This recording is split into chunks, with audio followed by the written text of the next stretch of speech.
Bonjour à tous. Avec l'arrivée des beaux jours, vous l'avez certainement remarqué, les motards sont bien plus nombreux sur les routes. Un réel plaisir pour eux, mais un danger parfois aussi. Un constat impressionnant, sur les routes wallonnes, 3 accidents de moto sur 4 se produisent entre le mois d'avril et le mois d'octobre.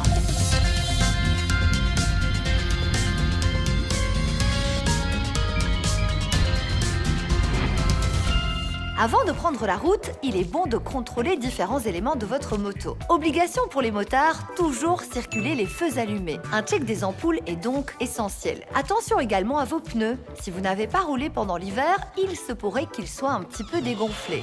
Il faut donc les mettre à bonne pression. Pensez également à vérifier l'état général de votre moto et plus particulièrement la batterie ou encore le système de freinage. Terminez par la tenue qui est extrêmement importante. Comme le motard n'a pas de carrosserie, sa seule protection, ce sont ses vêtements.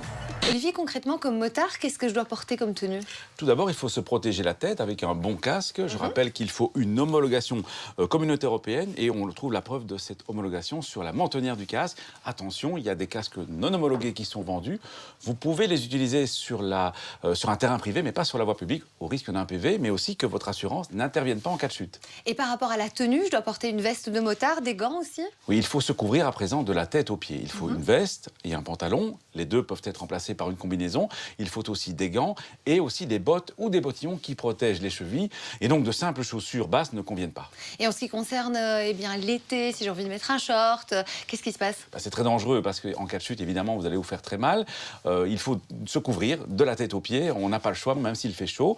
Je rappelle que les tenues de moto, surtout si vous achetez du vrai matériel pour moto, sont dans des matières qui résistent à l'abrasion. Même si ce sont des tenues d'été, ça existe également.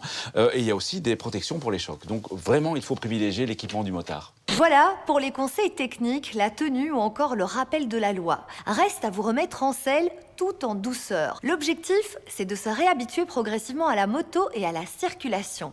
C'est la reprise de la saison moto. Concrètement, quels sont les exercices que les motards peuvent faire pour se remettre progressivement en selle? Ce sont des exercices assez simples. On va parler du freinage et de la remise sur l'angle, comme on dit. Pour prendre un virage en moto, il faut pouvoir incliner la moto. Et souvent, on a perdu un petit peu ces notions d'inclinaison après l'hiver. Ce serait bien de pouvoir faire quelques exercices de remise en selle, comme on dit, et de ne pas oublier de savoir aussi refaire un petit peu de freinage. Et une fois sur la route, quels sont les conseils de prudence qu'on peut conseiller aux motards? Les premières choses, c'est peut-être respecter certaines règles du code de la route qui sont de bon sens, les priorités droites, ne pas dépasser à outrance tous les véhicules qui bougent, être attentif au niveau des angles morts. C'est vrai que aussi bien pour les automobilistes que pour les motards, avoir une vision la plus large possible et adapter évidemment sa vitesse aux circonstances. Pour les automobilistes, il faut également se réhabituer à partager la route. Sur autoroute bien sûr, mais surtout sur les chemins de campagne ou encore les zones touristiques pendant les week-ends et les jours fériés. Et c'est précisément pendant cette saison estivale que les accidents sont les plus nombreux, avec une différence qui est marquée entre les régions. Un chiffre d'ailleurs très impressionnant. En Wallonie, les accidents de moto sont 2 fois plus graves qu'en Flandre.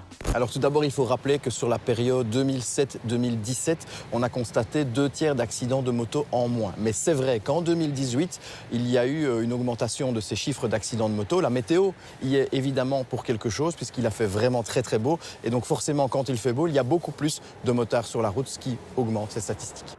Comment faire changer cette tendance et faire diminuer ces accidents de motards? Alors il faut que leur comportement évidemment soit optimal, mais il n'y a pas que les motards qui doivent faire attention, il y a les autres usagers, les automobilistes notamment. Ils doivent faire très attention quand ils changent de direction, quand ils changent de mode. On n'a pas toujours la vision optimale d'un motard qui a une silhouette plus fine, donc il faut faire très attention.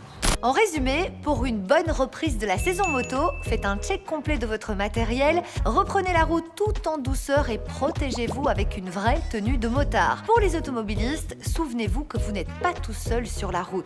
Si vous avez des questions, contactez-nous sur les réseaux sociaux. À la semaine prochaine et d'ici là, bonne route!